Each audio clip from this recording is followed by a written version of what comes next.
Hello बच्चों, कैसे हैं आप सब? मस्त, जबरदस्त। मैं यशेश श्रीवास्तव, आपका बायोलॉजी एजुकेटर और आपका बड़ा भाई आ गया है वापस लेके क्रैश कोर्स बायोलॉजी का। आपने प्रीवियस क्लास करी sexual reproduction in flowering plants की। उम्मीद है बहुत अच्छे से की होगी, आपने उसको पढ़ भी लिया होगा। जब भी क्लास करिए यहाँ से तो उसको एक बार पढ़ जरूर लिया करिए, और क्लास से पहले थोड़ा सा मतलब रिफ्रेशमेंट करके आया करिए। उम्मीद है आप खा पी के बैठे होंगे, मोमोज वगैरह खा के एकदम फ्रेश हो गए होंगे है ना? सो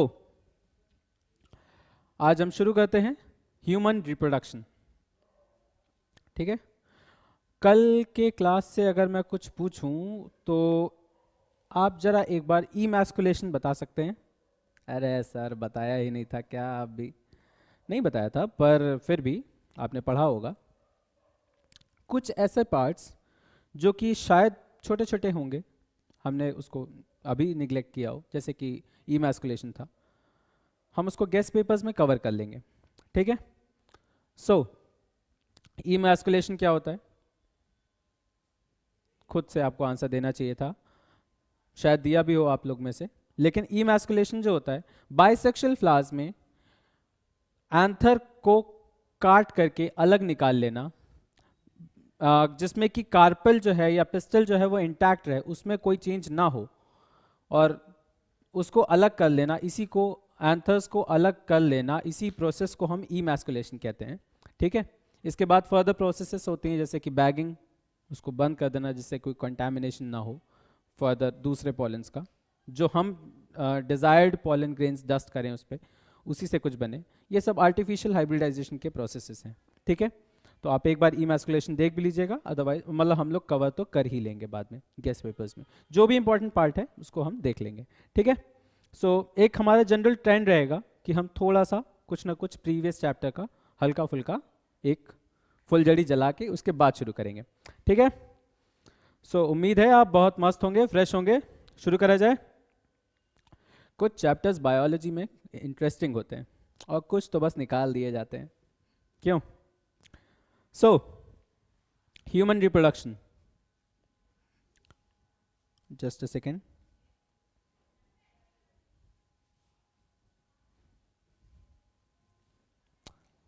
ह्यूमन रिप्रोडक्शन, ठीक है, formation of new individuals of same kind usually through genetic, structural and physiological variations. ठीक है, उसी काइंड का इंडिविजुअल का फॉर्मेशन जो कि थोड़ा सा वेरी करे जेनेटिकली, स्ट्रक्चरली और फिजियोलॉजिकली। ये आपको पता होगा, पर इसका कुछ खास काम है नहीं, ये तो हमने बस शुरू कर दिया। ठीक है, मेल्स के केस में प्राइमरी सेक्स ऑर्गन जो होता है, जो मेन सेक्स ऑर्गन होता है, प्राइमरी सेक्स ऑर्गन, वो टेस्टिस होता है, और फीमेल्स के केस में ओवरीज होते हैं। ठीक है, बिना कोई समय बर्बाद करे हम सिर्फ मेन टॉपिक्स पे आज जंप करते हुए इंपॉर्टेंट टॉपिक्स को पहले देखा जाएगा। ठीक है, मेल रिप्रोडक्टिव सिस्टम को हम शुरू करेंगे। मेल रिप्रोडक्टिव सिस्टम में अ पेयर ऑफ टेस्टिस पाई जाती है, ठीक है, जो कि स्पर्म प्रोड्यूस करती है, सीधी सी बात है। ठीक है, दूसरा है डक्ट सिस्टम। डक्ट सिस्टम का क्या मतलब है? जो भी स्पर्म्स का फॉर्मेशन हो रहा है वो मतलब आपके टेस्टिस के बाहर तक ले जाने का जो काम है वो डक्ट सिस्टम का है, जिसमें कि वासा फ्रेंशिया, एपिडाइडमिस, वास डिफरेंस या डक्टस डिफरेंस भी कहा जाता है, इजैकुलेटरी डक्ट। ठीक है, इतने सब आते हैं। एक्सेसरी ग्लैंड्स जो कि डायरेक्टली पार्ट नहीं लेती हैं पर फिर भी काफ़ी हेल्पफुल होती हैं। ठीक है, इसीलिए इनको एक्सेसरी ग्लैंड्स कहते हैं। ठीक है, इनडायरेक्टली क्योंकि ये काफ़ी मायने रखती हैं। Seminal vesicle, prostate and Cowper's gland. ठीक है, सेमिनल वेसिकल कुछ इस तरह की ग्लैंड है। ठीक है, उसके बाद आगे आते आते यहाँ पे यहाँ पे कहीं, ठीक है, बाकी ग्लैंड्स पाई जाती हैं। ठीक है, काउपर्स ग्लैंड जो है इसको हम एक और नाम से बुलाते हैं, आपने 10th स्टैंडर्ड में पढ़ा होगा, बल्ब यूरेथ्रल ग्लैंड्स। ठीक है, बहुत कॉमन सी चीज़ है। ठीक है, आगे आते हैं, टेस्टिस के टेम्परेचर रेगुलेशन के बारे में भी आपको पता होगा। बहुत सिंपल सी बात है कि टेस्टिस जो हैं ये एक स्क्रॉटल सैक में पाई जाती हैं। ठीक है, उस स्क्रॉटल सैक में बहुत कम अमाउंट ऑफ फैट होता है, सो इसीलिए काफ़ी सेंसिटिव होता है। ठीक है, ये पार्ट इसी के अंदर टेस्टिस प्रेजेंट होती हैं, और जनरली क्या होता है, हमें टेम्परेचर जो है वो 2 से 2.5 डिग्री सेल्सियस कम चाहिए होता है बॉडी टेम्परेचर से, इसीलिए यहाँ पे टेम्परेचर रेगुलेशन करते हैं। जब भी बॉडी टेम्परेचर बहुत ज़्यादा होता है तो मतलब स्क्रॉटल सैक जो है वो टेस्टिस को दूर कर देता है बॉडी से, जिससे कि टेम्परेचर थोड़ा सा कम हो सके। और जब भी टेम्परेचर, आउटर टेम्परेचर काफ़ी कम हो रहा हो, तो फिर ये बॉडी के करीब ले आता है टेस्टिस को, जिससे कि टेम्परेचर रेगुलेटेड रहे। ठीक है, पर जनरली 2 से 2.5 डिग्री टेम्परेचर कम रहता है टेस्टिस का। ठीक है, तो ये हो गया टेम्परेचर रेगुलेशन।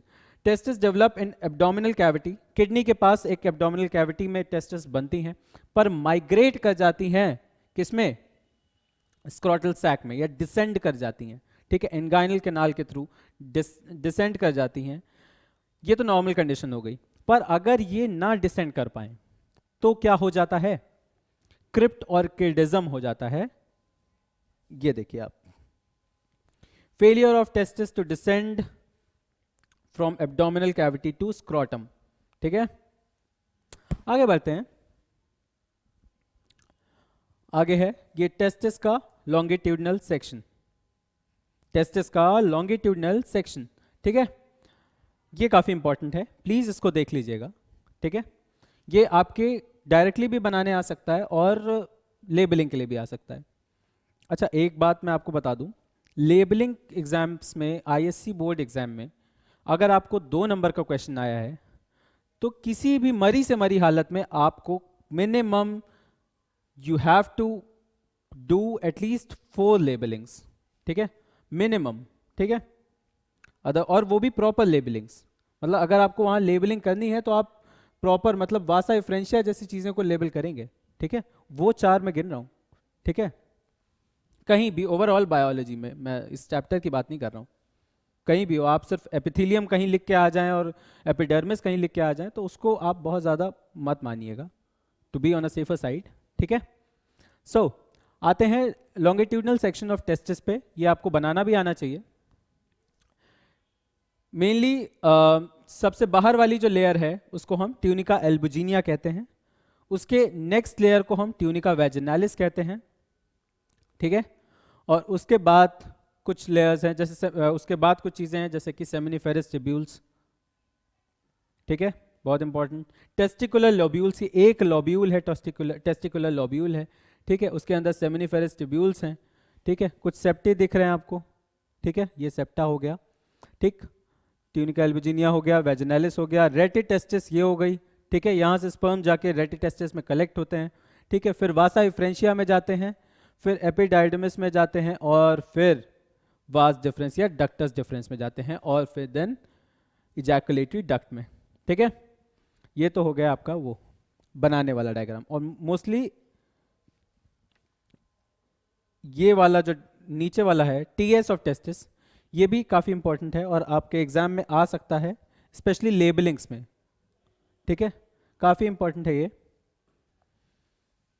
देखिए, ये हो गई, जो आप पता नहीं, आपको शायद दिख नहीं रहा होगा, ये जो सर क्या सर छोटा छोटा लिख के आते हैं, उसके बाद कहते हैं दिख नहीं रहा है, मजाक चल रहा है। पहले नहीं दिख रहा था आपको, सॉरी बच्चों। ये हो गया जर्माइनल एपिथेलियम। ठीक है, ये लिखा है जर्माइनल एपिथेलियम। सबसे बाहर वाली जो लेयर है वो जर्माइनल एपिथेलियम है।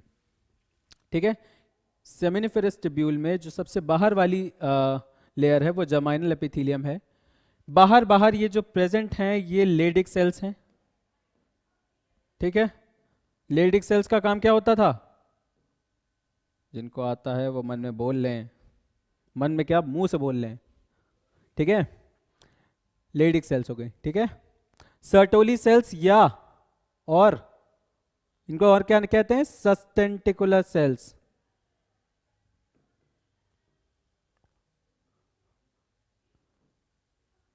इनका काम क्या होता है, नरिशमेंट। ठीक है,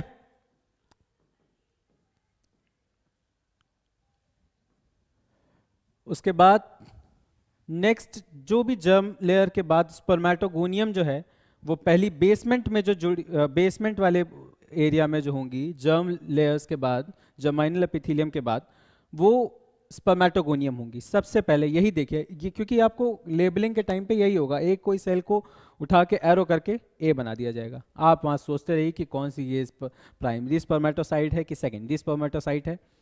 सो इसीलिए इस तरह से देखिए कि जो बेसमेंट लेयर है जर्माइनल एपिथेलियम के बाद जो पहली लेयर है उसको हम स्पर्मेटोगोनियम कह रहे हैं, ठीक है। ठीक है, उसके बाद वाली जो है, अभी आप स्पर्मेटोजेनेसिस भी देखेंगे तो उसमें और आपको क्लियर होगा। जैसे जैसे प्राइमोर्डियल जर्म सेल्स के बाद बन रही हैं, जर्म सेल्स भाई जर्म लेयर ही तो है, तो प्राइमोर्डियल जर्म सेल्स के बाद स्पर्मेटोगोनिया बनते हैं, फिर primary spermatocyte, secondary spermatocyte, spermatid और स्पर्मेटोजोआ। कुछ इसी तरह का सीक्वेंस होता है, वही हमें यहाँ भी फॉलो करना है, बाहर से मतलब जो पेरीफेरी है वहाँ से लेके सेंटर के थ्रू, क्योंकि ये टीएस है तो हम ऐसे काट रहे हैं ना, तो ल्यूमेन में ही स्पर्म्स आएंगे वो ही जाएंगे, ठीक है। तो ये जो हो गया ये स्पर्मेटोगोनियम हो गया। उसके बाद की नेक्स्ट लेयर जो हो गई, मतलब जो जर्म ले पहले आपकी आई जर्माइनल एपिथेलियम, फिर आई स्पर्मेटोगोनियम, फिर जो तीसरी आई वो हो गई प्राइमरी स्पर्मेटोसाइट, खा पी के बड़ा हो जाता है ये, ठीक है, प्राइमरी स्पर्मेटोसाइट। प्राइमरी स्पर्मेटोसाइट के बाद वाली जो लेयर आई उसको हमने कहा सेकेंडरी स्पर्मेटोसाइट, ठीक है, ये मियोसिस करने के बाद बनी, ठीक है। सेकेंडरी स्पर्मेटोसाइट के बाद फिर ये बने स्पर्मेटिड, अरे दादा, अरे दादा, ये हो गया, ये वाली जो लेयर है ये हो गई स्पर्मेटिड।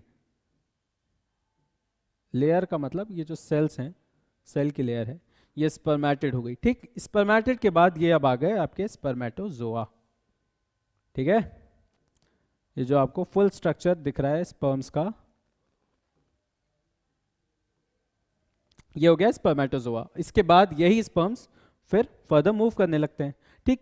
एक चीज और देखिएगा कि यहाँ पे कुछ जो स्पर्म्स हैं ये पूरे स्पर्मेटोजोआ बनने के बाद भी कई बार मतलब धसे हुए रहते हैं, किसमें, सर्टोली सेल्स में। सर्टोली सेल्स हम, ये है सर्टोली सेल्स, ठीक है, सबसे बड़े वाले जो ये सेल्स हैं इनको हम सर्टोली सेल्स कह रहे हैं, ठीक है।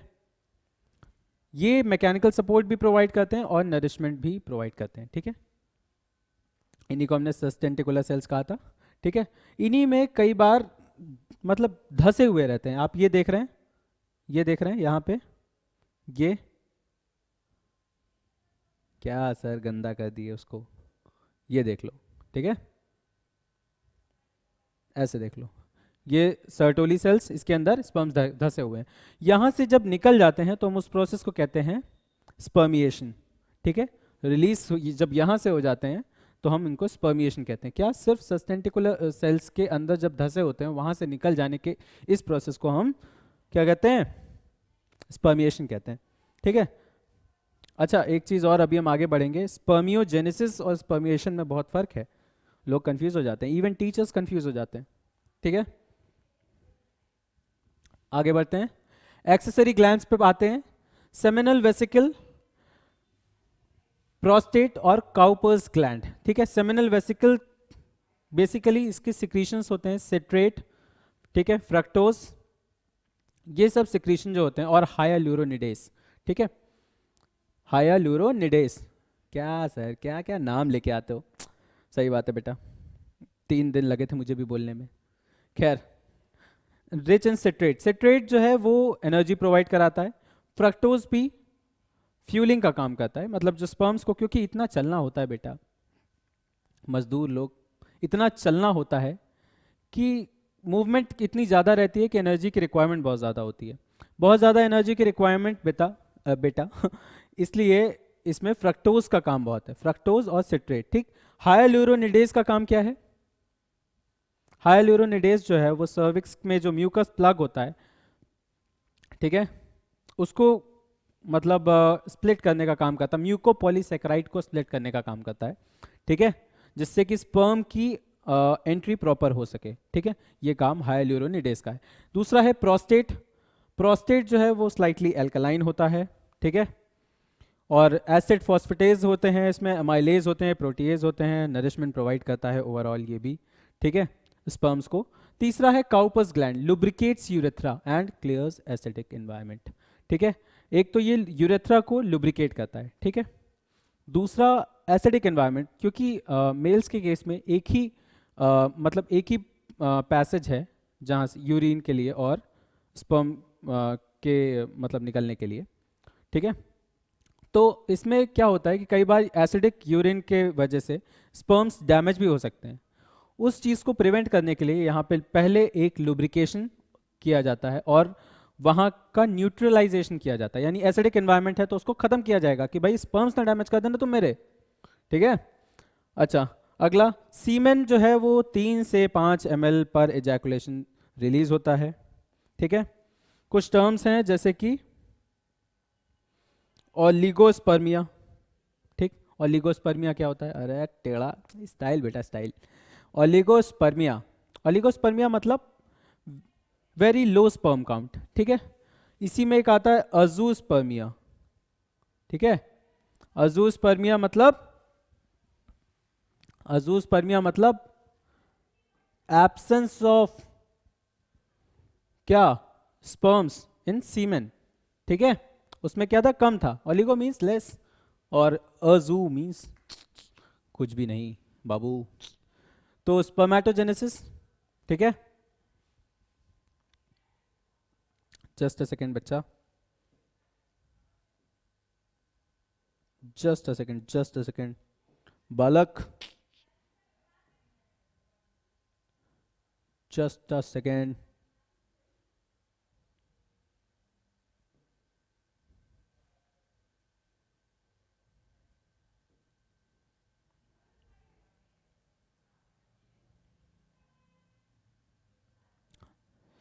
करते रहिए रिवाइज आप लोग थोड़ा सा, बस एक सेकेंड बाबू।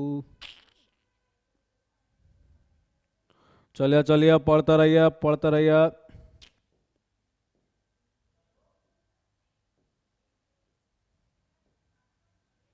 बस बाबू भैया 1 मिनट।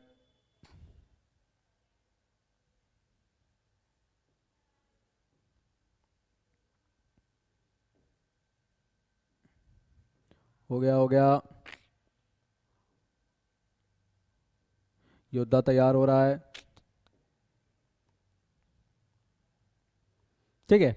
सो आगे आते हैं हम स्पर्मेटोजेनेसिस पे, ठीक है। स्पर्मेटोजेनेसिस एक बहुत ही बेसिक सा प्रोसेस है जिसमें प्राइमोर्डियल जर्म सेल्स से शुरुआत होती है। प्राइमोर्डियल जर्म सेल्स मेल्स में, फीमेल्स में, दोनों में पाए जाते हैं, ठीक है। प्राइमोर्डियल जर्म सेल्स जो हैं, प्राइमोर्डियल सेल यहाँ पे कहते रहे इनको, सेम एक ही बात है, मतलब कम जानते हैं ना, समझ रहे हो। तो इसके बाद यहाँ पे सबसे पहला फेज जो होता है वो मल्टीप्लिकेशन फेज होता है, ठीक है, जहाँ पे माइटोसिस होती है और फर्दर मल्टीप्लिकेशन होता है सेल्स का। तो प्राइमोर्डियल जर्म सेल्स जो है वो फर्दर मल्टीप्लाई हुआ, स्पर्मेटोगोनिया बनाया, ठीक। यहाँ पे आके बन गया स्पर्मेटोगोनिया, इसकी प्लॉइडी 2n, ठीक है। इसके बाद खाया पिया किसने? स्पर्मेटोगोनिया ने काफी खा पी लिया, ठीक। जब खाना पीना भरपूर मिला इसको तो ये बन गया प्राइमरी स्पर्मेटोसाइट, इसकी भी प्लॉइडी 2n ही है क्योंकि सिर्फ खाना ही तो खाया है, ठीक। तो ये हो गया ग्रोथ, ये काम अच्छा ग्रोथ फेज में होगा। पहले मल्टीप्लिकेशन पे हमने स्पर्मेटोगोनिया बना लिया, दूसरा है ग्रोथ फेज, ग्रोथ फेज में हमने प्राइमरी स्पर्मेटोसाइट बना लिया। तीसरा है मैच्योरेशन फेज, मैच्योरेशन फेज में हम आगे बढ़ेंगे। अब इसके आगे लेके खा पी के हमने तैयार कर दिया, अब मैच्योर तभी होगा। बचपन में आप खा पी लेते हैं उसके बाद ही तो मैच्योर होते हैं बड़े होके, ठीक। बड़े होने का समय आ गया है, खा पी तो इन्होंने लिया है, क्या बन गए हैं? प्राइमरी स्पर्मेटोसाइट, ठीक। प्राइमरी स्पर्मेटोसाइट के बाद इसमें होता है पहला मियोटिक डिवीजन, मियोसिस 1, ठीक है। पहला जो चेंज आया इनके अंदर, 10वीं का इन्होंने बोर्ड दिया, पहला चेंज इनके अंदर आया, ये थोड़े थोड़े बड़े होने लगे एकदम से। लेकिन जब पहली बार बोर्ड में देख मतलब बैठे तो ये क्या हुए? एकदम से बड़े हो गए, और क्या हो गए? 2n से n प्लॉइडी हो गई, सेकेंडरी स्पर्मेटोसाइट हो गए, ठीक है। किसमें? ये लोग किसमें आए? मैच्योरेशन फेज में है। मैच्योरेशन, पहला मैच्योरेशन फेज में पहली मियोसिस हुई है, याद रखिएगा, ठीक है। पहले मैच्योरेशन फेज में पहली मियोसिस बन गए सेकेंडरी स्पर्मेटोसाइट, प्लॉइडी एन, ठीक है। दूसरी मियोसिस जो होगी, ठीक है, सीधी सी बात है, दूसरी पहली मियोसिस जो होती है रिडक्शनल डिवीजन होती है, दूसरी जो होती है वो इक्वेशनल होती है, ठीक है, यानी ऑलमोस्ट माइटोसिस की तरह ही होती है। तो मल्टीप्लिकेशन हुआ इनका, ये 4 स्पर्मेटिड्स बन गए। मतलब आपका 10वीं का बोर्ड बहुत टफ था, क्योंकि बोर्ड बहुत बड़ा एक हुआ था ना, बोर्ड देने जा रहे हैं, आप जब 12वीं में दे रहे हैं तो उतना बड़ा नहीं है, ठीक है। तो इसीलिए पहली बार में एकदम आधे हो गए आप, कह रहे एकदम, मतलब एकदम से बड़े हो गए भाई साहब, प्लॉइडी लेवल पे चेंज आ गया आपके, ठीक है। तो दूसरे वाले में कोई प्लॉइडी में चेंज नहीं आया, नंबर में बढ़ गए, क्योंकि आपका इस 12th में सिलेबस वगैरह बढ़ गया, तो आपका नंबर भी बढ़ गया। किसमें? नंबर ओवरऑल स्पर्मेटिड्स 4 बने हैं। याद रखिए हम एक प्राइमोर्डियल जर्म सेल से शुरू करे थे, 4 स्पर्मेटोगोनिया बने, जिसमें कि एक ही स्पर्मेटोसाइट, प्राइमरी स्पर्मेटोसाइट बना। एक ही प्राइमरी स्पर्मेटोसाइट जब बड़ा हुआ, खाया पिया, तो उसके बाद 4 स्पर्मेटिड बने, ठीक। 4 स्पर्मेटिड जो हैं ये फिर स्पर्म्स का फॉर्मेशन करते हैं, ठीक है। स्पर्म्स कह लीजिए या स्पर्मेटोजोआ कह लीजिए, 4 स्पर्मेटिड स्पर्मेटोजोआ का फॉर्मेशन करते हैं। इस प्रोसेस को हम कहते हैं स्पर्मियोजेनेसिस, यानी स्पर्म का फॉर्मेशन फ्रॉम स्पर्मेटिड, ठीक है। और दूसरा क्या है? स्पर्मिएशन। स्पर्मिएशन क्या कहा था? सर्टोली सेल्स में हेड जब एम्बेडेड रहता है, या मतलब धंसा हुआ रहता है, वहां से जब निकल जाता है, उस प्रोसेस को हम कहते हैं स्पर्मिएशन, ठीक है। अब आते हैं बहुत खूबसूरत चीज पे, हार्मोनल कंट्रोल ऑफ स्पर्मेटोजेनेसिस, ठीक है। हार्मोनल कंट्रोल की बात करें हम तो यार कट जाया, क्या सर काट पीट के लेके आते हो, उम्मीद करते हो मन लगा पढ़ेंगे, बेटा मन तो लगाओ, कटा पिटा सब दिखने लगेगा, देखते रहो तुम। हाइपोथैलेमस जो है वो रिलीज करता है जीएनआरएच। जीएनआरएच बोले तो गोनाडोट्रोपिन रिलीजिंग हार्मोन, ठीक है। गोनाडोट्रोपिन रिलीजिंग हार्मोन पिट्यूटरी से कहता है, पिट्यूटरी तुम्हारे पास क्या है? एंटीरियर पिट्यूटरी से कहता है। एंटीरियर पिट्यूटरी क्या निकालेगी? क्योंकि भाई साहब मेरे पास सिर्फ एफएसएच और एलएच ही है, क्या वही निकाल दो भैया, हमें ज़रूरत है। तो एफएसएच रिलीज करता है, ठीक है। एफएसएच जब रिलीज करते हैं तो ये ग्रोथ और डिफ्रेंसिएशन कराता है किसकी? सेमिनिफेरस ट्यूब्यूल्स की। सेमिनिफेरस ट्यूब्यूल्स का ग्रोथ कराता है और सेल डिफ्रेंसिएशन कराता है, ठीक है। क्यों कराएगा ऐसा काम एफएसएच? क्योंकि फॉलिकल स्टिमुलेटिंग हार्मोन है ना, तो फॉलिकल्स का तो हेल्प करेगा, ठीक है। क्यों इसलिए बता रहा हूँ, क्योंकि अभी फीमेल्स का भी आएगा तो उसमें बहुत हेल्प मिलेगी। लिंक करके थोड़ा सा चलिए तो आसान रहेगी, नहीं तो याद करने में कहाँ तक याद करेंगे। एलएच का है, एलएच क्या है? एलएच तो आपको शायद पता भी होगा, लेडिक सेल्स को स्टिमुलेट करता है, क्या बनाने के लिए? एंड्रोजन, एंड्रोजन को सिक्रीट करने के लिए, ठीक है। एंड्रोजन मींस टेस्टोस्टेरोन, ठीक है, जो कि सेकेंडरी सेक्सुअल कैरेक्टरिस्टिक्स भी बदलता है हमारे, ठीक है। अब आते हैं हम फीमेल रिप्रोडक्टिव सिस्टम में। भाई साहब कॉम्प्लेक्स है थोड़ा थोड़ा क्यों होना चाहिए कॉम्प्लेक्स? आइए, कुछ कॉम्प्लेक्स नहीं है, ठीक है। फीमेल रिप्रोडक्टिव सिस्टम की बात करें तो जैसे वहां पे एक पेयर ऑफ टेस्टिस था, सेम वे यहाँ पे एक पेयर ऑफ ओवरीज है, ठीक है। दूसरा डक्ट सिस्टम यहाँ पे भी है। डक्ट सिस्टम में यहाँ पे फेलोपियन ट्यूब है, जिसको कि हम ओवी डक्ट भी कहते हैं, ठीक है। और इसके साथ यूट्रस, सर्विक्स और वेजाइना, ठीक है। यूट्रस, सर्विक्स और वेजाइना, ठीक है। बाकी का एक्सटर्नल जेनाइटेलिया है। एक बात यहाँ पे बहुत ध्यान रखने वाली है कि जो भी मेमोरी ग्लैंड्स हैं, जो भी मेमोरी ग्लैंड्स हैं, उनको हम एक्सेसरी ग्लैंड्स में लेते हैं, वो फीमेल रिप्रोडक्टिव सिस्टम का डायरेक्टली पार्ट नहीं बनती है, ठीक है। सो आते हैं स्ट्रक्चर ऑफ ओवरी पे, ठीक है। स्ट्रक्चर ऑफ ओवरी में सीधी सी बात है, बाहर कॉर्टेक्स होगा, अंदर मेड्यूला होगा। बहुत सी बच्चों वाली बातें करते रहते हैं सर, हमको हल्के में ले रहे हैं आप। खैर पढ़े लिखे बच्चों, देखो ये है प्राइमोर्डियल फॉलिकल, ठीक, छोटे छोटे फॉलिकल, प्राइमोर्डियल फॉलिकल, जो कि प्राइमरी फॉलिकल में बनते हैं, फिर सेकेंडरी फॉलिकल में बनते हैं। धीरे धीरे बनते का मतलब ये है कि धीरे धीरे कुछ लेयर्स ऐड हो रही हैं, थोड़ा खा पी रहे हैं ये लोग, ठीक है। तो इसी के साथ साथ प्राइमरी फॉलिकल बनता है, सेकेंडरी फॉलिकल बनता है, बढ़ते बढ़ते टर्शरी फॉलिकल बनता है। टर्शरी फॉलिकल बनने के बाद यहाँ पे जो इनकी थीका हैं, जो लेयर हैं, वो एक्सटर्नल थीका और इंटरनल थीका दोनों डिस्टिंक्ट हो जाती हैं, हमें क्लियरली विजिबल होने लगती हैं। टर्शियरी फॉलिकल में एक इसका कैरेक्टरिस्टिक फीचर और है कि इसमें एंट्रम दिखने लगता है, ठीक है, कैरेक्टरिस्टिक फीचर है, क्योंकि कैविटी हमें पहली बार दिखने लगी, एंट्रम एक कैविटी को हम कह रहे हैं, वो हमें पहली बार दिखी, ठीक है, यहाँ पे टर्शियरी फॉलिकल में। टर्शियरी फॉलिकल के बाद ये हुआ क्या कि ये और ज़्यादा फिर चेंज होने लगा, मतलब धीरे धीरे ये चेंज हुआ किसमें, सेकेंडरी ऊसाइट में कन्वर्ट हो गया, इसमें फर्स्ट मियोटिक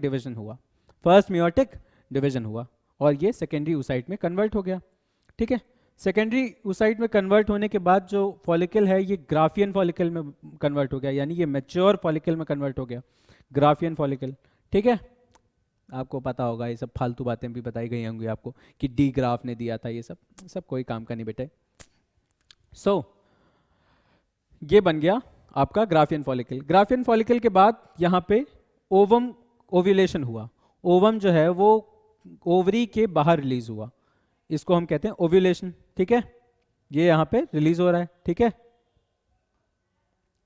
ये मैच्योर फॉलिकल था ग्राफियन फॉलिकल, ठीक।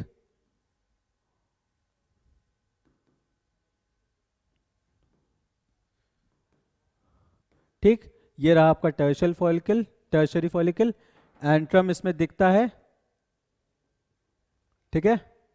और ये रहा, इसमें एक चीज और बताई गई थी, क्या, फर्स्ट मियोटिक डिवीजन हुआ, ठीक है।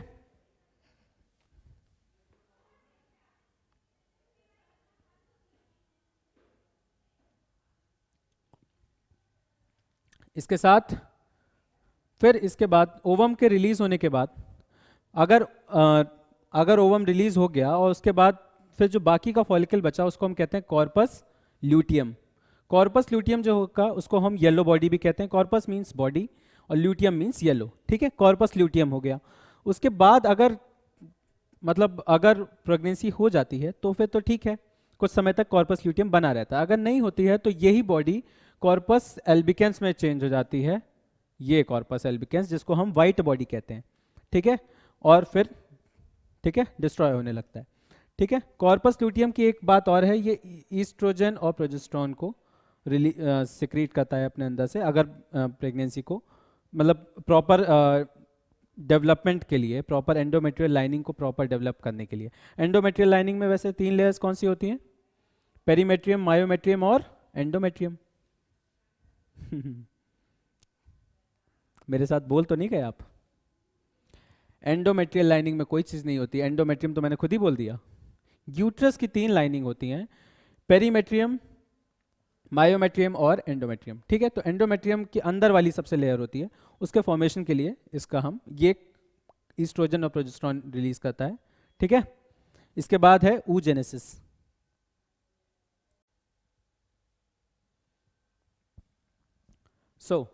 इसके बाद हम शुरू करते हैं oogenesis, है ना। oogenesis में सबसे पहले प्राइमोर्डियल जर्म सेल्स बनेंगे। प्राइमोर्डियल जर्म सेल्स जैसे हमने स्पर्मेटोजेनेसिस में देखा था, वैसे ही oogenesis में भी प्राइमोर्डियल जर्म सेल से शुरू होगा, जिसकी प्लॉइडी क्या होगी, 2n, ठीक है। इसके बाद मल्टीप्लिकेशन यानी माइटोटिक डिविजन्स होंगे। माइटोटिक डिविजन्स के बाद बनते हैं oogonia, जो कि 2n की प्लॉइडी, ठीक है। ये तो खत्म हुआ हमारा मल्टीप्लिकेशन फेज। सेकेंड फेज होता है ग्रोथ फेज। ग्रोथ फेज में यही एक oogonia खा पी के एकदम मस्त बड़ा हो जाता है और बनाता है प्राइमरी oocyte। स्पर्मेटोजेनेसिस में क्या बना था, प्राइमरी क्या बना था, देखिए रिवाइज करिए, प्राइमरी oocyte बना, ठीक है। प्राइमरी oocyte में फर्स्ट मियोटिक डिवीजन होगा मैच्योरेशन फेज में जाने के बाद। मैच्योरेशन फेज मतलब जहां पे मियोटिक डिवीजन होगा, जैसे आप 10वीं 12वीं वाला केस, ठीक है। आप 10वीं में थे, छोटे थे, पहला बोर्ड एग्जाम दिया, आप बड़े हो गए, है ना। 10वीं में थे, पहला एग्जाम जब आपने दिया तभी आप बोर्ड एग्जाम देने के बाद एकदम से बड़े हुए। तो वैसे ही फर्स्ट मियोटिक डिवीजन के बाद सेकेंडरी oocyte बना, जो कि एक जो है वो ज़्यादा बड़ा बना, अनइक्वल डिवीजन हुआ, एक बहुत ज़्यादा बड़ा बना और एक पोलर बॉडी रिलीज हुई। ऐसा क्यों हुआ? एक पोलर बॉडी क्यों रिलीज हुई? इसका रीज़न कई सारे रीजंस हो सकते हैं। शायद ये मतलब रिजर्व फूड को एक जगह रखने के लिए हुआ हो, एनर्जी को कंजर्व करने के लिए, कि वाई टू वेस्ट, है ना। जब एक ही बन रहा, एक ही बनना है, एक ही आगे बढ़ना है, पोलर बॉडी का कुछ आगे काम एज सच है नहीं इतना, तो फिर उसमें इतना मतलब रिजर्वॉयर ऑफ एनर्जी देने का कोई मतलब नहीं है। खैर, सेकेंडरी oocyte बनने के बाद सेकेंड मियोटिक डिवीजन जो है वो सस्पेंडेड रहता है, ठीक है। यहाँ ग्राफियन फॉलिकल के केस है, ग्राफियन फॉलिकल के बाद वो ग्राफियन फॉलिकल जो है वो ओवरी के बाउंड्री तक आ जाता है, इसके बाद ओवम रिलीज होता है, और जब तक मेल गैमीट्स और फीमेल गैमीट्स का फ्यूजन नहीं होता है तब तक सेकेंडरी मियोसिस जो है वो सस्पेंडेड रहती है। पर यहाँ क्योंकि हम पूरा oogenesis देख रहे हैं तो हम सेकेंड मियोसिस देखते हैं। सेकेंड मियोसिस होने के बाद, सेकेंड मियोसिस होने के बाद ये सेकेंड मियोसिस हुई आपकी, एक ओवम रिलीज हुआ और पोलर बॉडीज, ठीक है, सेकेंड पोलर बॉडी रिलीज हुई, ठीक है। नेक्स्ट आते हैं, हाँ अब आते हैं मेंस्ट्रुअल साइकिल पे, ठीक है।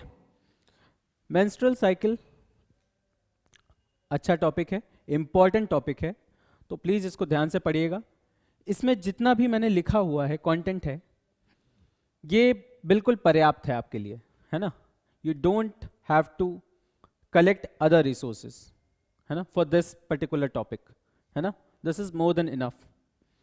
सो मेंस्ट्रुअल साइकिल 4 फेजेस में होती है, menstrual phase, proliferative phase, ovulation phase और सिक्रीटरी फेज।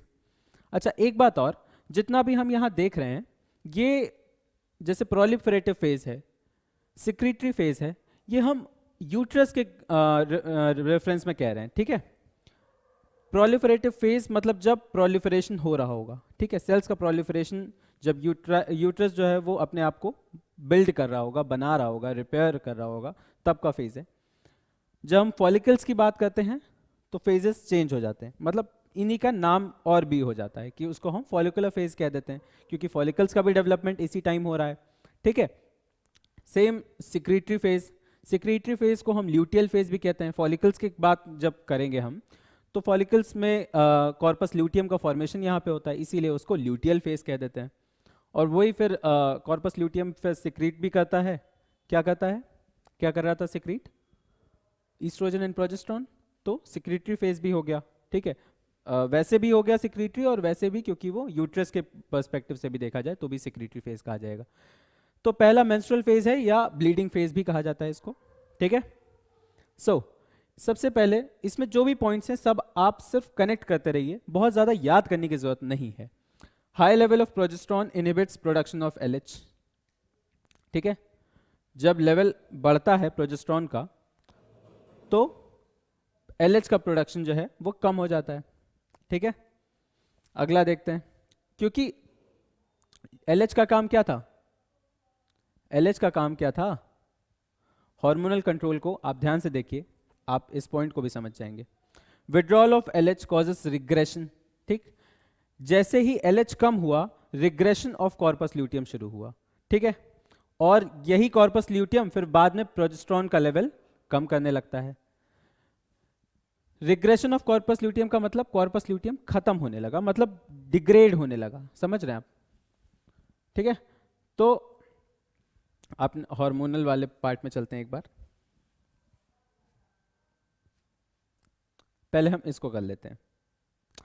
देखिए ये है हाइपोथैलेमस, हाइपोथैलेमस ने सिक्रीट किया जीएनआरएच, गोनाडोट्रोपिन रिलीजिंग हार्मोन, ये फिर सिक्रीट करेगा एंटीरियर पिट्यूटरी को बोलेगा कि भाई साहब जो है सब रिलीज करो। तो ये क्या कहता है, भाई साहब मेरे पास एफएसएच और एलएच ही है, कह रहा वही कर लो भाई रिलीज। तो एफएसएच रिलीज किया इसने, जिसने हेल्प किया, एफएसएच मतलब फॉलिकल स्टिमुलेटिंग हार्मोन, ठीक है। तो ये क्या करेगा, ओवेरियन फॉलिकल्स का मैच्योरेशन कराएगा। जो भी ओवेरियन फॉलिकल्स का मैच्योरेशन होता है ईस्ट्रोजन उनसे सिक्रीट होता है, ठीक है, वो इन टर्न सिक्रीट करते हैं ईस्ट्रोजन को, ठीक। LH को कहता है कि LH भैया सिक्रीट करो। स्टिमुलेशन करता है ये ग्राफियन फॉलिकल, मतलब कन्वर्जन को स्टिमुलेट करता है, ग्राफियन फॉलिकल को कॉर्पस ल्यूटियम में कन्वर्ट कराता है। क्या कराता है LH? ग्राफियन फॉलिकल को कॉर्पस ल्यूटियम में कन्वर्ट कराता है। कॉर्पस ल्यूटियम में कन्वर्ट करने के बाद कॉर्पस ल्यूटियम ही फिर सिक्रीट करता है ईस्ट्रोजन एंड प्रोजेस्टेरॉन। एक बात ध्यान रखिएगा कि ईस्ट्रोजन और प्रोजेस्टेरॉन जो सिक्रीट करता है ये, इसमें प्रोजेस्टेरॉन की मात्रा कंपैरेटिवली ज़्यादा रहती है, बहुत कम अमाउंट में ईस्ट्रोजन होता है, ठीक है। ये फिर इंटर्न ये वापस ही फीडबैक इनहिबिशन के तहत ये वापस GnRH के पास जाके इसको इनहिबिट कर देता है कि भाई साहब ज़्यादा हो गया। जब ज़्यादा होने लगता है तो ये खुद ही फीडबैक इनहिबिशन का काम करता है। जितने भी हार्मोनल कंट्रोल्स हैं मेनली इसमें इस चैप्टर्स में, इन चैप्टर्स में, तो ये फीडबैक इनहिबिशन बहुत क्लियरली शो करते हैं, ठीक है। सो अब शायद हम वहाँ पहुँचे तो कायदे समझ में आए। LH का काम क्या देखा था? कॉर्पस ल्यूटियम को बनाया था ग्राफियन फॉलिकल से, ठीक है। और FSH का काम क्या था? ओवेरियन फॉलिकल्स का मैच्योरेशन। फॉलिकल स्टिमुलेटिंग हार्मोन है तो जो करेगा फॉलिकल में ज़्यादा करेगा, तो फॉलिकुलर स्टिमुलेटिंग हार्मोन जो है वो ओवेरियन फॉलिकल का मैच्योरेशन कराएगा, ठीक है, जो इंटर्न ईस्ट्रोजन कराएंगे सिक्रीट, ठीक है। अब आते हैं वापस ब्लीडिंग फेज पे। मेंस्ट्रुअल फेज या ब्लीडिंग फेज जो है, इसमें जब प्रोजेस्टेरॉन का लेवल बढ़ रहा है, ठीक है, तो ये खुद इनहिबिट कर रहा है LH को, ठीक है। LH को इनहिबिट कर रहा है, इसका मतलब फिर ईस्ट्रोजन एंड प्रोजेस्टेरॉन खुद भी तो कम होंगे, तो withdrawal of LH causes regression of corpus luteum and decline in progesterone level. हमने अभी देखा कॉर्पस ल्यूटियम ही तो कर रहा था प्रोजेस्टेरॉन रिलीज। अगर कॉर्पस ल्यूटियम ही रिग्रेशन में चला गया तो क्या होगा? प्रोजेस्टेरॉन का लेवल भी कम हो जाएगा। एंडोमेट्रियल लाइनिंग जो होती है वो झड़ने लगती है, ठीक है, मतलब कम, मतलब हटने लगती है, ठीक है। मेंस्ट्रुअल फ्लो स्टार्ट हो जाता है, ठीक है। अब आते हैं नेक्स्ट, फॉलिकुलर फेज या प्रोलिफरेटिव फेज। सो फॉलिकुलर फेज या प्रोलिफरेटिव फेज में सबसे पहले हम बात करते हैं secretion of FSH from anterior pituitary, ठीक है। सिक्रीशन ऑफ, पता नहीं विजिबल भी होगा कि नहीं आपको, सिक्रीशन पहला पॉइंट है, secretion of FSH from anterior pituitary. Anterior pituitary को मैसेज भेजा जाता है कि भैया FSH रिलीज करो। आप ये याद रखिए कि मेंस्ट्रुअल साइकिल में अभी शुरुआत हुई है, मेंस्ट्रुअल फेज बस खत्म हुआ है, ठीक है। तो दोबारा क्या होगा? दोबारा से रिपेयर शुरू होगा, है ना, एंडोमेट्रियल लाइनिंग का रिपेयर शुरू होगा, ठीक है, अपने आप को रिवाइव किया करेगा, है ना, यूट्रस और वगैरह, ठीक है। तो secretion of FSH from anterior pituitary, anterior pituitary FSH secrete करेगी जो कि फॉलिकल को स्टिमुलेट करेगा, है ना। Formation and maturation of Graafian follicle, दोबारा से ग्राफियन फॉलिकल बनना शुरू हुआ, ठीक है। Secretion of oestrogen by follicular cells, अब फॉलिकल सेल्स ईस्ट्रोजन सिक्रीट करते हैं, ये भी आपको पता है, अभी आपने oogenesis के बाद जो हार्मोनल कंट्रोल पढ़ा उसमें आपने देखा, ठीक है। तो ये 3 पॉइंट बहुत ज़्यादा नॉर्मल नहीं लग रहा है आपको कि FSH है, दोबारा से FSH को बुलाया जाएगा, कहा जाएगा फॉलिकल्स बनाओ भैया, तो ग्राफियन फॉलिकल बनने की तैयारियां होंगी, फिर क्या होगा, फिर वही फॉलिकल्स ईस्ट्रोजन सिक्रीट करेंगे, ठीक है, जो कि यूट्रस को की लाइनिंग को और कायदे से बनाने में हेल्प करेंगे, ठीक है। उसके बाद रिपेयर ऑफ एंडोमेट्रियम, देखिए ये पॉइंट भी एकदम नॉर्मल है। फिर यही ईस्ट्रोजन इनहिबिट करेगा वापस FSH को कि भाई साहब यूट्रस बन रहा है, ठीक है, ठीक बन रहा है, बन रहा है, बन रहा है, बस बहुत हो गया, इतना FSH काफ़ी है। तो मतलब सब कुछ इंटरकनेक्टेड है, ठीक है। फॉलिकल्स बनना शुरू हुआ, वो ईस्ट्रोजन सिक्रीट कर रहे हैं, फॉलिकल्स जब अच्छे से बन गए, ईस्ट्रोजन खुद ही मना कर दे रहा है कि भाई साहब आप FSH मत भेजो, ठीक है। उसके बाद थर्ड फेज जब आता है हमारा ओव्यूलेशन फेज, ठीक है, थर्ड फेज है ओव्यूलेशन फेज। एक इसका की पॉइंट है LH सर्ज, बहुत जरूरी है। LH सर्ज, LH सर्ज का मतलब एकदम ये आ रहा था और एकदम यूं आके ऊपर से फिर नीचे, ठीक, बस एक सर्ज दिखती है LH की, that is very important for ovulation. Ovulation जब ओवम जो है वो ग्राफियन फॉलिकल से, मैच्योर ग्राफियन फॉलिकल से बाहर आ जाए, जब वो ओवरी से ही बाहर रिलीज हो जाए, ठीक है। सो अगला है mature ovum propelled into uterus, सीधी सी बात है, ओवरी से बाहर निकल गया, धक्का दे दिया गया, ठीक है। अगला आता है ल्यूटियल फेज या सिक्रीटरी फेज, ठीक है, ल्यूटियल फेज या secretory phase, sorry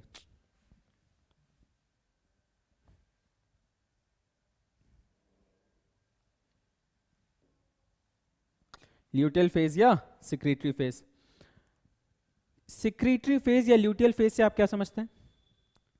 luteal phase मतलब कॉर्पस ल्यूटियम का फॉर्मेशन हो रहा होगा, और सिक्रीटरी फेज मतलब कुछ सिक्रीशंस हो रहे होंगे, ठीक है। सो LH stimulates formation of corpus luteum, ये भी बहुत नॉर्मल पॉइंट है, LH ही स्टिमुलेट करता है।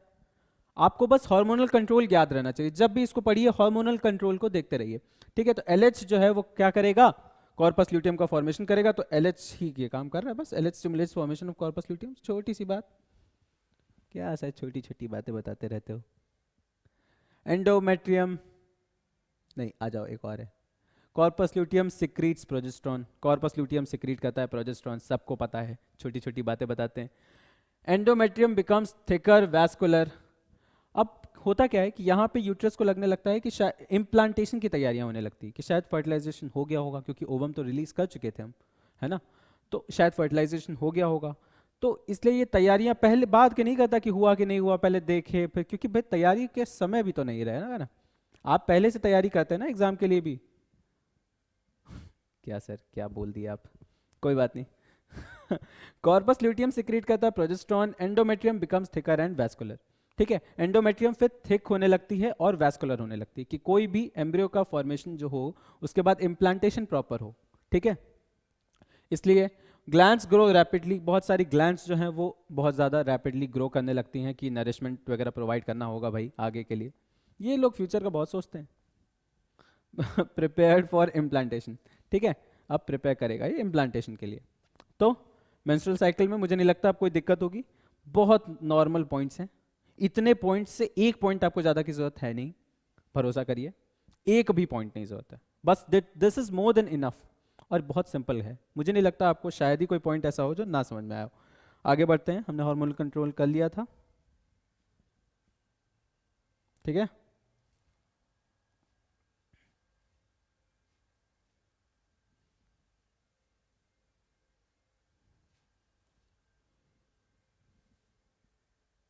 अब आते हैं फिजियोकेमिकल इवेंट्स ड्यूरिंग फर्टिलाइजेशन।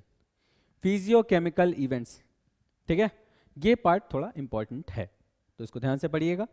यहाँ पे भी जो पॉइंट्स हैं वो मतलब भर के हैं, ठीक है, आपको कुछ कहीं और रेफर करने की जरूरत नहीं है, ठीक है। सबसे पहला पॉइंट है इंसेमिनेशन, ठीक है। Insemination, the semen clots under the uterus by peristalsis. Semen मतलब यहाँ सीमेन के अंदर क्या होता है, स्पर्म्स होता है। स्पर्म्स जाते कैसे हैं, पेरिस्टाल्सिस से, शुरुआत में तो पेरिस्टाल्सिस से ही जाते हैं, ठीक, वो भी पेरिस्टाल्सिस भी हेल्प करता है, आप सोच रहे होंगे टेल भी तो होती है, पेरिस्टाल्सिस बहुत मेजर फैक्टर है, हेल्प बहुत करता है, ठीक है। तो इंसेमिनेशन हुआ, ठीक है। इंसेमिनेशन मतलब जब आप फीमेल वेजाइना के अंदर सीमेन का इंट्रोडक्शन, ठीक है, तो इंसेमिनेशन हो गया। उसके बाद changes which a sperm undergoes to prepare itself for fertilisation, इसको हम टर्म क्या देते हैं, कैपेसिटेशन, ठीक है। कैपेसिटेशन को बहुत लोग डायरेक्टली एक्टिवेशन ऑफ स्पर्म्स भी कह देते हैं, ठीक है, हल्की फुल्की बात के लिए वो भी गलत नहीं है। चेंजेस है ना, ऐसे चेंजेस जिसमें स्पर्म जो है वो एक्टिवेट हो जाए और अपने आप को फर्टिलाइजेशन के काबिल बना ले, उसको हम कैपेसिटेशन कहते हैं, ठीक है। सो थर्ड पॉइंट है स्पर्म रिलीज एंटी फर्टिलाइजेंट, ठीक है, रिएक्ट्स विद फर्टिलाइजेंट ऑफ ओवम, ठीक। स्पर्म क्या करता है, एंटी फर्टिलाइजेंट सिक्रीट करता है, और ओवम फर्टिलाइजेंट सिक्रीट करता है, ठीक है। ये दोनों एक दूसरे के लिए मतलब रिकॉग्नाइज करने के लिए भी बहुत ज़्यादा मायने रखते हैं, ठीक है। ओवम है वो फर्टिलाइजिन ही सिक्रीट करेगा, और वो एक पर्टिकुलर टाइप का ही है, स्पीशीज स्पेसिफिक होता है, ठीक है। तो स्पर्म जो है वो एंटी फर्टिलाइजिन सिक्रीट करता है, जो कि फर्टिलाइजिन ऑफ ओवम से अपने आप को रिकॉग्नाइज कराता है, ठीक है। एक्रोजोम एक्रोजोम क्या होता है, स्पर्म के स्ट्रक्चर में, ये रहा आपका स्पर्म का स्ट्रक्चर, कुछ भावनाओं को समझिएगा, ठीक। जो ऊपर वाला पार्ट है जिसको आप स्पर्म हेड कहते हैं वो एक्रोजोम होता है, ठीक है, उसको एक्रोजोम कहते हैं, ठीक है। अपर पार्ट वाला एक्रोजोम होता है, इसमें कई सारे इसमें चीज़ें प्रेजेंट होती हैं जो कि म्यूकस मेम्ब्रेन को हटाने के काम करती हैं, ठीक है। हाइलुरोनिडेज इसमें प्रेजेंट होता है जो कि कोरोना रेडिएटा को डिसॉल्व करता है, ठीक है। कई सारे एक्रोजोम में कई सारे होते हैं जो म्यूकोपॉलीसेकेराइड, सर आप नहीं बोल पा रहे हो, हम क्या बोलेंगे। म्यूकोपॉलीसेकेराइड को स्प्लिट कराता है और फिर ओवम के अंदर घुसने की तैयार आपके लिए, मतलब स्पर्म का मेन मटेरियल जो है जेनेटिक मटेरियल, वो पूरा स्पर्म अंदर घुस सके, इसके लिए वो तैयारी एक्रोसोम करता है। ठीक है, तो एक्रोसोम प्रोड्यूसेस हाइल्यूरोनिडेज जो कि कोरोना रेडिएटा को डिसॉल्व करता है। कोरोना रेडिएटा ये रहा ओवम, इसके बाहर कुछ इस तरह की कोरोना रेडिएटा प्रेजेंट होती है। ठीक है, तो जब भी स्पर्म आएगा यहाँ पे, ठीक है, ये मान लीजिए स्पर्म है और ये इसका एक्रोसोम, तो ये इसको डिसॉल्व करेगा तभी तो अंदर जाएगा यहाँ पे। ठीक, तो स्पर्म अंदर जाएगा। ठीक है, सेकेंडरी oocyte जो है ये अंदर चला जाता है। प्लाज्मा मेम्ब्रेन जो सेकेंडरी oocyte की है उसके वो डिसॉल्व होती है और स्पर्म जो है सेकेंडरी oocyte के अंदर चला जाता है। ठीक है, फिर सीधी सी बात है अंदर चला जाता है। फॉर्मेशन ऑफ फर्टिलाइजेशन कोन या फर्टिलाइजेशन मेम्ब्रेन।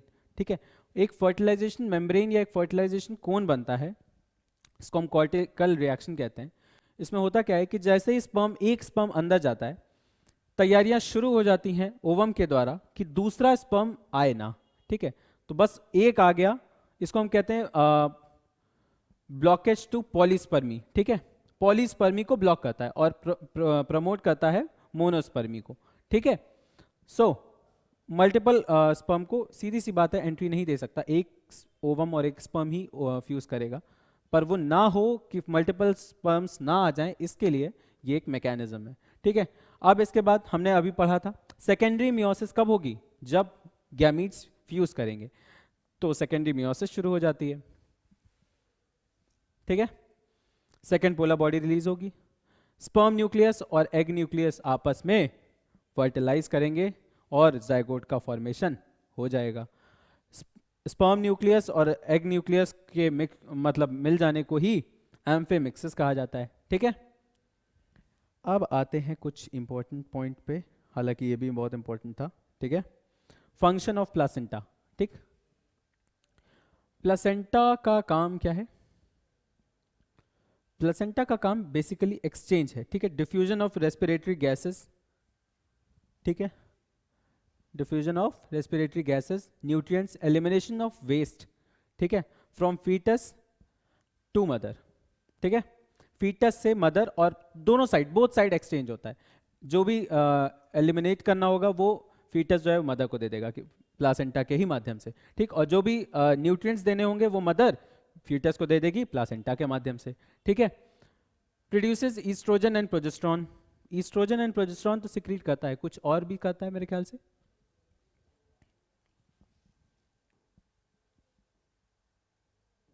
कुछ और भी करता है, HPL, ह्यूमन प्लासेंटल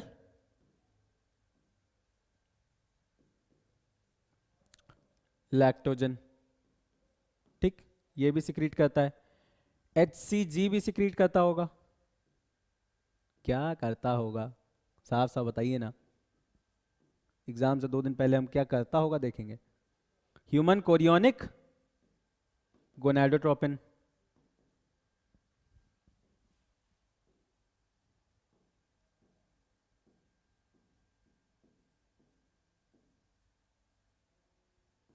ठीक है, तो 4 हो गए, ईस्ट्रोजन, प्रोजेस्टेरॉन, HPL और HCG। ठीक है, उसके बाद ये एक बैरियर की तरह भी काम करता है। ठीक है, एक चीज और, पार्चुरेशन यानी कि जब रिलीज होता है, जब मतलब जब भी बर्थ के टाइम पे, ठीक है, ऑक्सीटोसिन और रिलैक्सिन जो है वो कौन कौन सिक्रीट करता है? प्लासेंटा। ठीक है, ऑक्सीटोसिन जो है वो यूटेराइन कॉन्ट्रैक्शन कराता है, ऑक्सीटोसिन एक और काम कराता है जो कि बर्थ के बाद होता है। ठीक है, बर्थ के बाद ऑक्सीटोसिन क्या कराता है? मिल्क इजेक्शन, है ना, और रिलैक्सिन जो है वो रिलैक्सेशन कराता है प्यूबिक सिम्फाइसिस का। ठीक है, प्यूबिक सिम्फाइसिस रिलैक्स होती है। एक बात और, ये जो भी है रिलैक्सिन, ये ओवरी और प्लासेंटा दोनों से रिलीज होता है, ओवरी और प्लासेंटा दोनों से रिलीज होता है। ठीक है, तो ये तो एक पार्ट हो गया। दूसरा एक क्वेश्चन और मेरे मन में आ रहा था, वो मुझे जरा बताते आप। फीटल इजेक्शन रिफ्लेक्स कैसे बनता है और कौन कराता है? फुल्ली डेवलप्ड फीटस और प्लेसेंटा, ठीक है, ये हॉर्मोन्स रिलीज करते हैं जिससे कि प्रॉपर फीटल इजेक्शन रिफ्लेक्स होता है, ठीक है। इसके बाद मेनार्क की बात करते हैं।